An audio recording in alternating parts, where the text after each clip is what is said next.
Hi friends, welcome to webcam. So here in this video, I'm going to talk about inheritance in JavaScript. So what is the inheritance we will discuss? So basically inheritance is a part of object-oriented programming. As I said, object-oriented programming is designed to achieve the code reusabilities.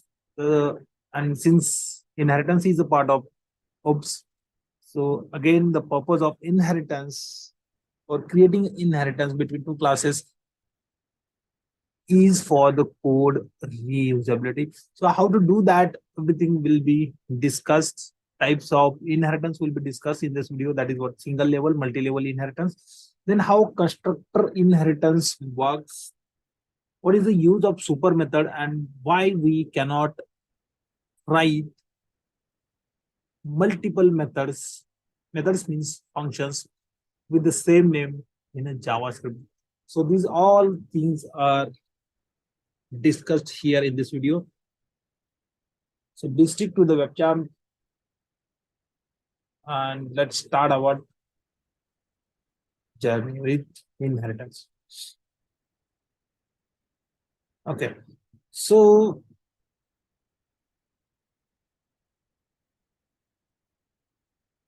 they said inheritance is a part of object oriented. So in object oriented, we have seen earlier that we have a class concept of class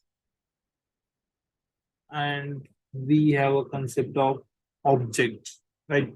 So here the boxes I created for the two different classes. So what I will do, I will say, and here I will say class B. So let's say I have a two classes. First one is class A and class B.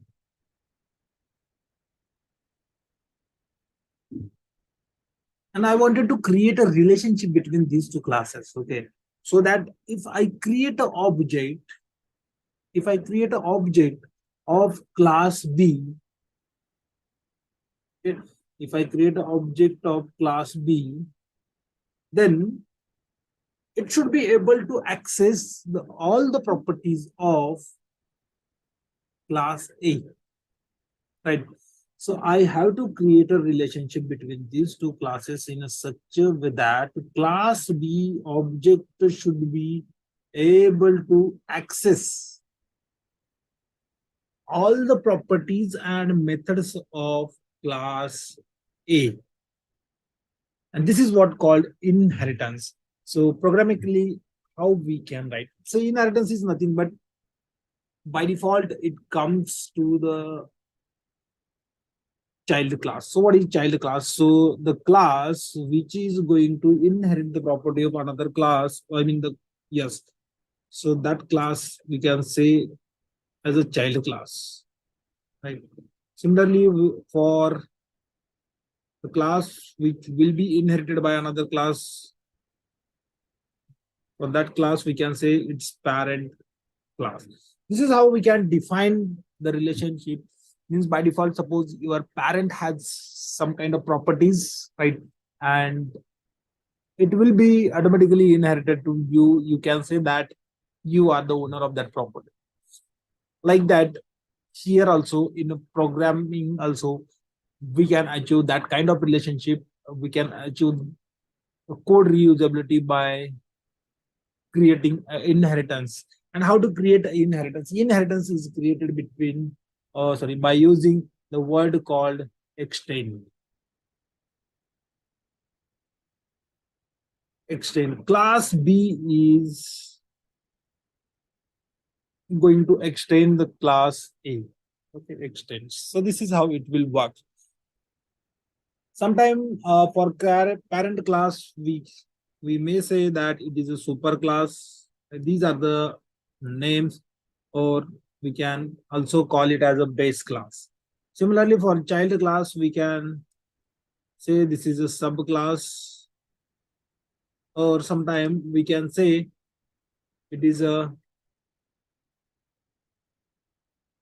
derived class. Okay, so these are the designations for the parent and child class. So we you can use any name, any naming convention for the classes. So let's create one class now. Okay. So what I will do, I will create a class. I will go here, and as we have seen how to create a class, so I will say class. I will create a person class.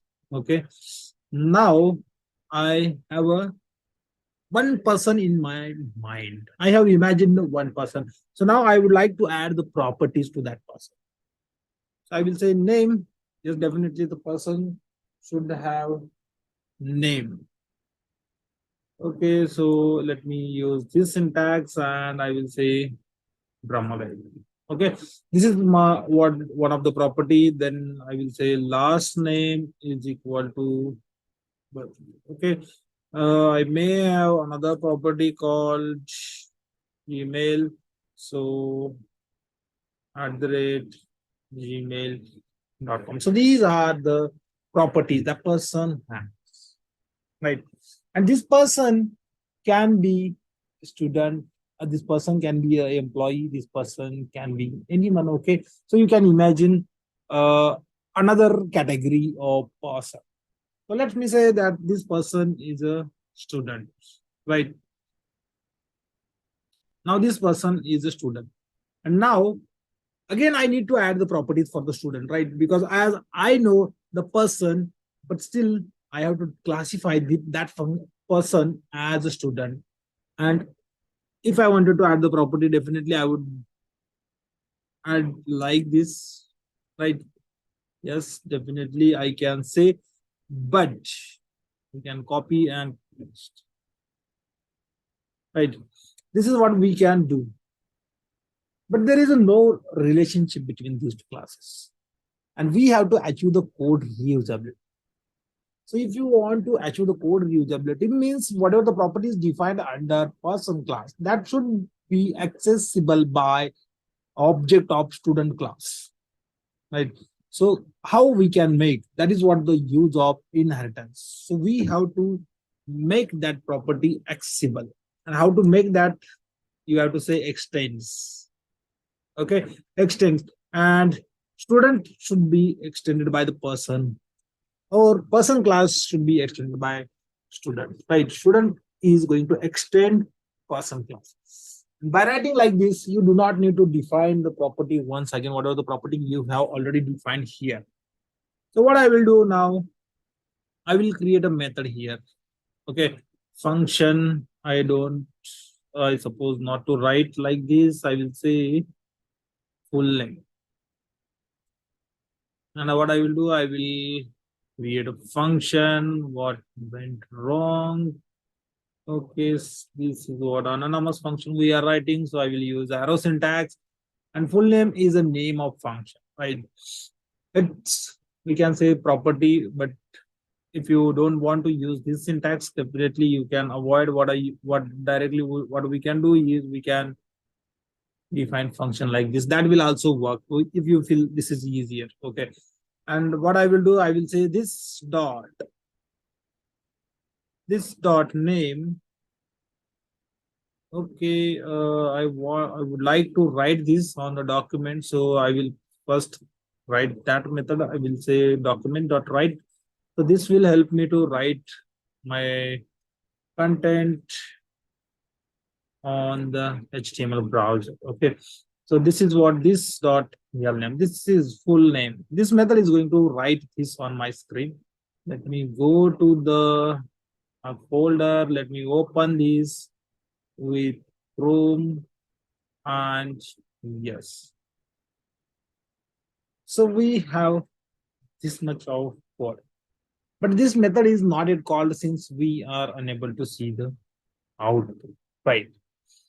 So here we have not declared any property called a name and lname for student, but definitely we can use this name, right? This lname or name and lname, or I can classify this as a f name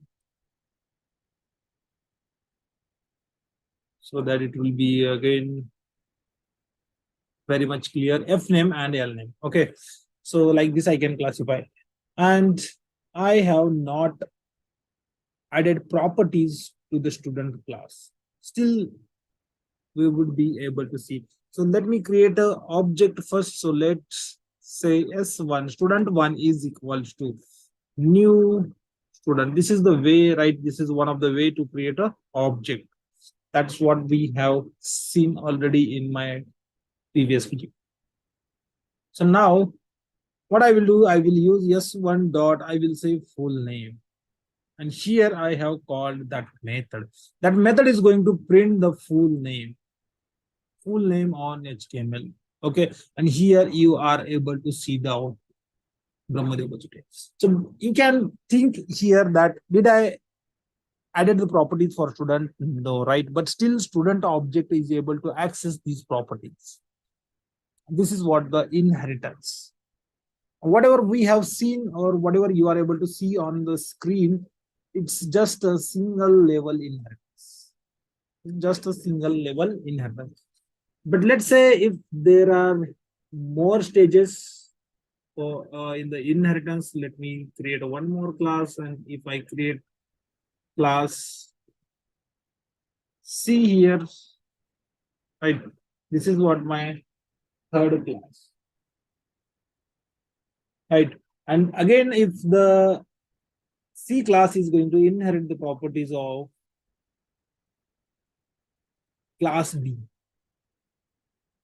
right?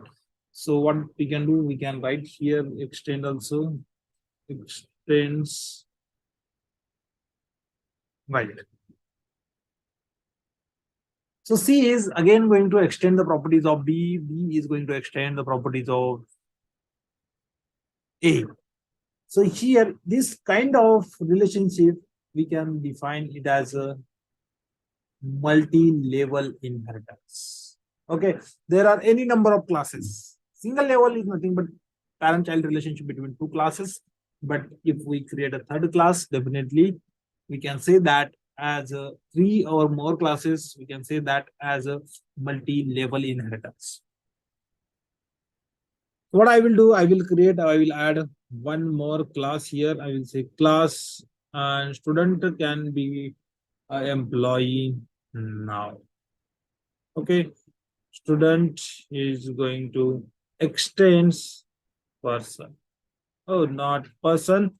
It should extend student now, right? So this is how we can write. Now here, what I will do, I will say employee. I will say employee. Okay, so here I have created an object of employee. I have not written any method or any property for the employee, but still it is able to access the methods and properties of its parent, or not only the immediate parent, but it should be able to access the properties of parent's parent.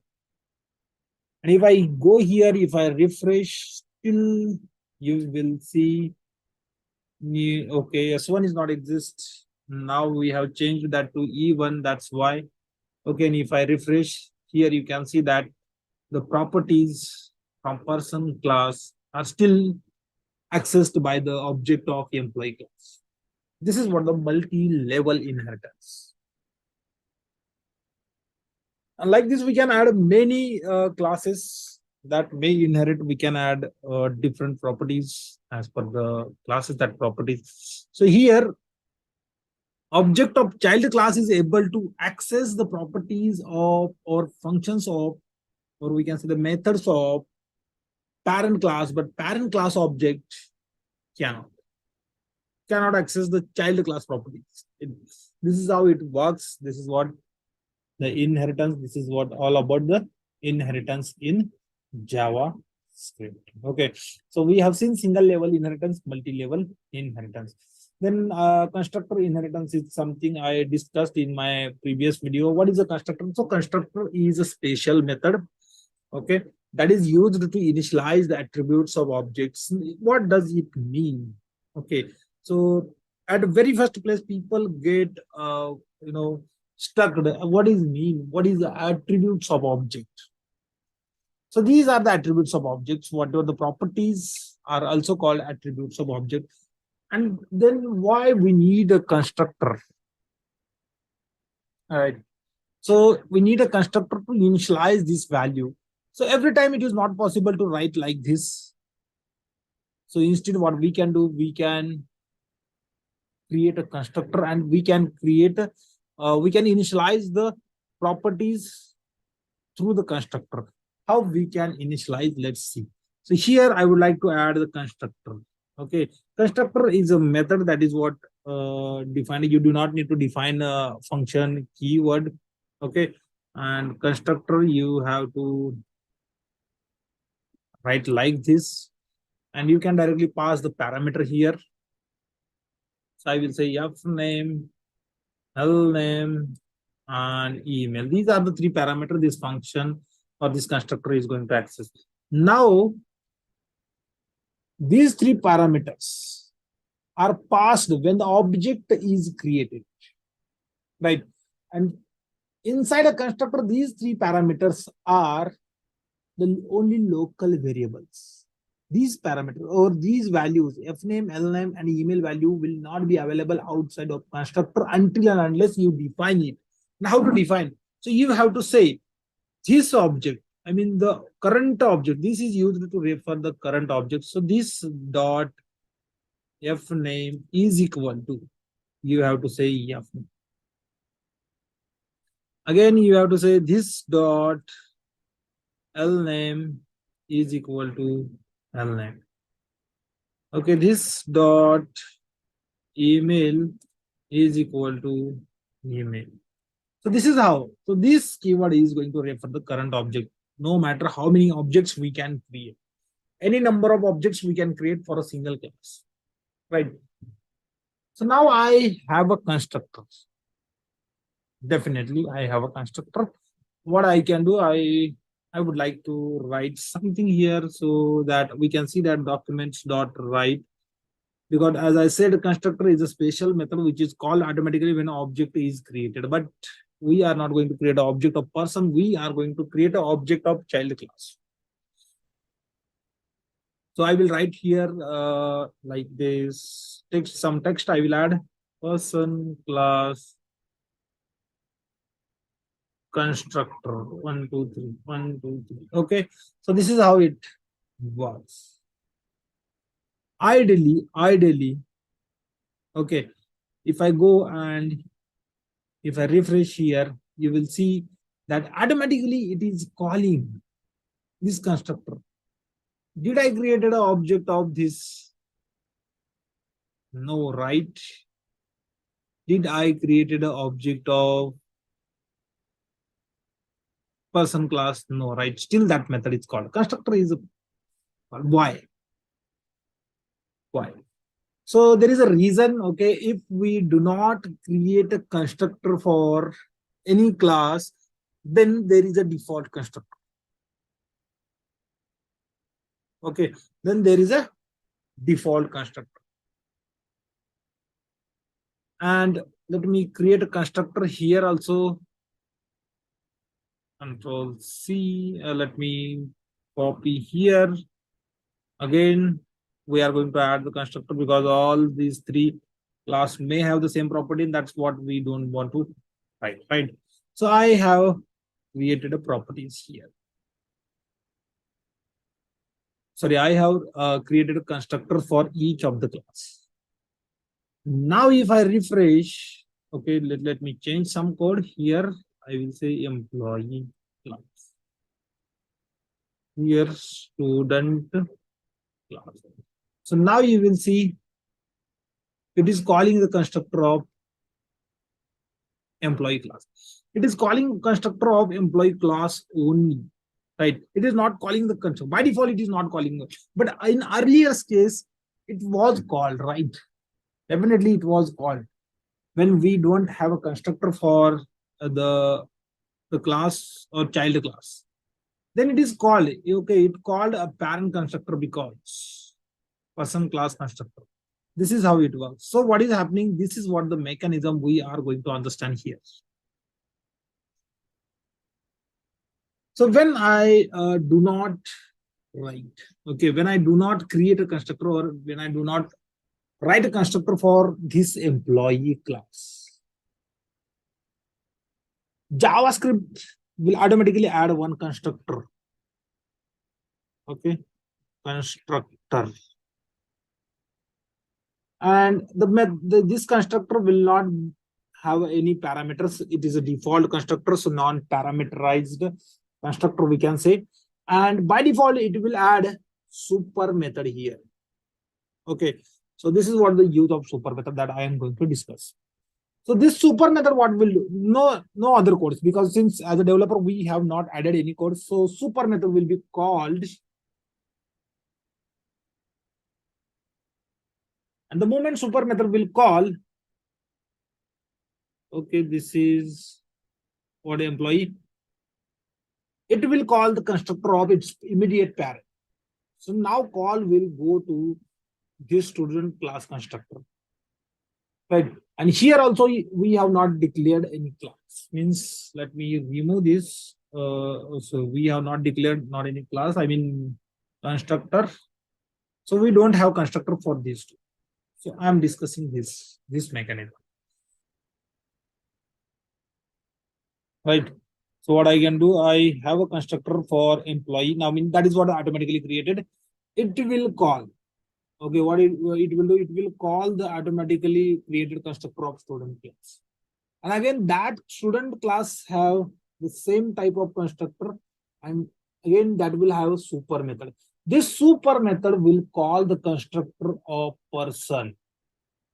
This super method from student class constructor will call the constructor of person.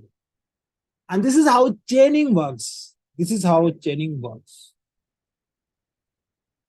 So constructor of this class will automatically call the constructor of student class, and student class constructor will automatically call the constructor of this person class constructor.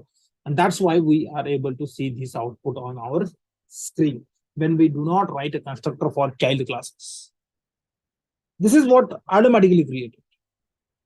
Now, what will happen if I write a constructor for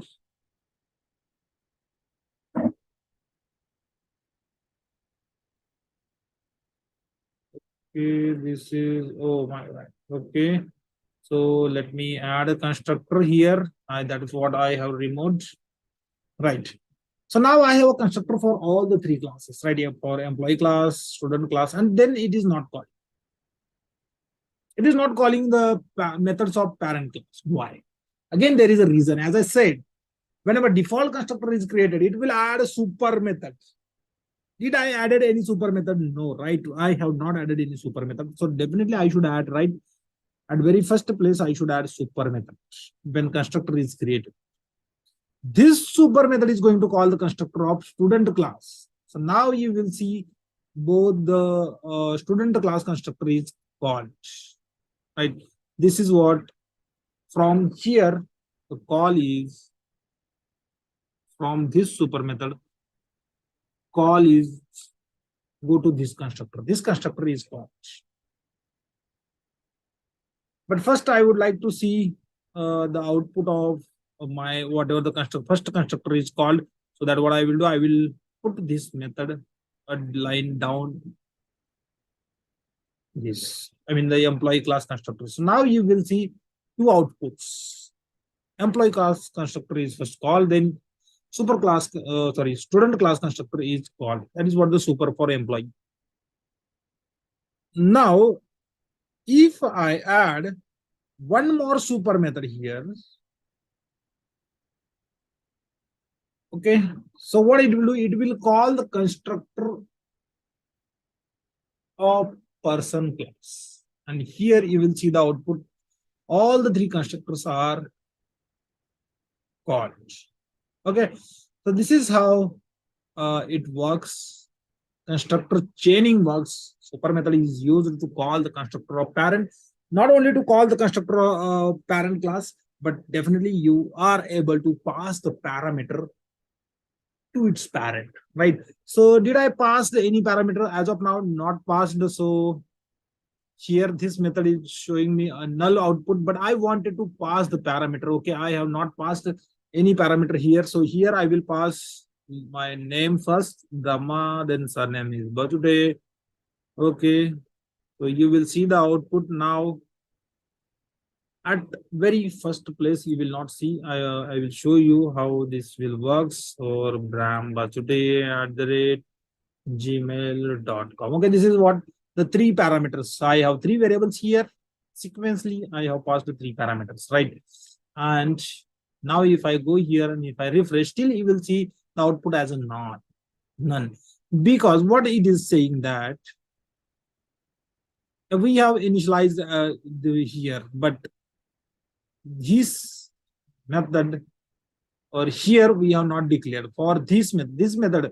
This dot f name is referred from this full name is not referred because here there is no parameters values.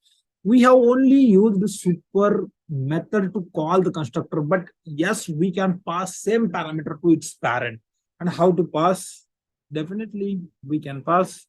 So I can write here f name, then L name, and then email. What are the arguments I passed here will be passed to its super. And now if I go here and if I refresh, okay, still it is showing none, but ideally this should work, right? E1 dot full name. Okay, let's see first this how constructor is going to call the methods. Now from here also I can pass the parameter to its parent.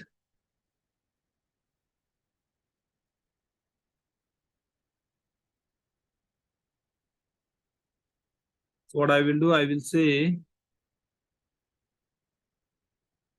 not false, but yes, f name,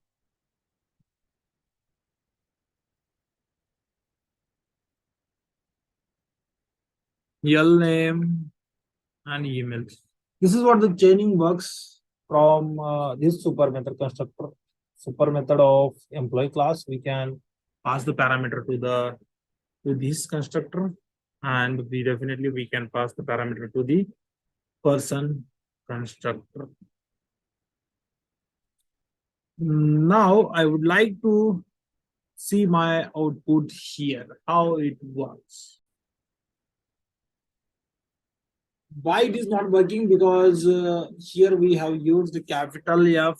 That's what a mistake here. That's why it is not working. Otherwise, it would have in my earlier call here when I passed a parameter from this super method. So if I go here and if I refresh here, you will see the output as a Brahma, right? This is how it works. Constructor chaining, constructor inheritance. This is what say. So every time constructor will get inherited, but you have to call the constructor by using super method. If you do not write a constructor for any class, definitely it will be created automatically and it will have a super method. But whenever you create a constructor, then manually you have to add the super method. Otherwise, parent class constructor will not be called. So here we have discussed single level, multi-level inheritance, constructor inheritance, and what is the use of super method. Now let's talk about method overloading in JavaScript. So what is mean by method overloading? Let me say I would like to create one more method with full name itself, and I will pass the parameter here f name, right? Whenever I will call this method, or L name, and here I will print something. What I will do, I will say document dot write. This is method overloading. So what output you should expect, right? Since we have passed the parameter and I have called only this method, right? I have called only this method. I'm not going to call this method because whenever method overloading works, okay, we can write in the concept of method overloading, we can write multiple functions in a class with the same name, but with either different parameter or different types of parameter in Java. But here in a JavaScript, okay, I only write like this because the type is doesn't matter for Java. And if I go here and if I refresh, here you will see that this is a method overloading, right? Did I call any method, or did I pass any parameters to this full name method so that this method will get called, right? But here in the JavaScript, method overloading is not there. Automatically, the last name, if we have multiple methods with the same name, right? Then last return method will be called. Means this method will get overridden by this method. First, all the methods. Okay, last method will override all the earlier or prior methods. This is how it works. That's why JavaScript do not support method overloading. That is the reason, and I hope this content is very helpful for you to understand what mean by inheritance and how it works in a JavaScript. Thank you so much for the watching video. Have a nice day.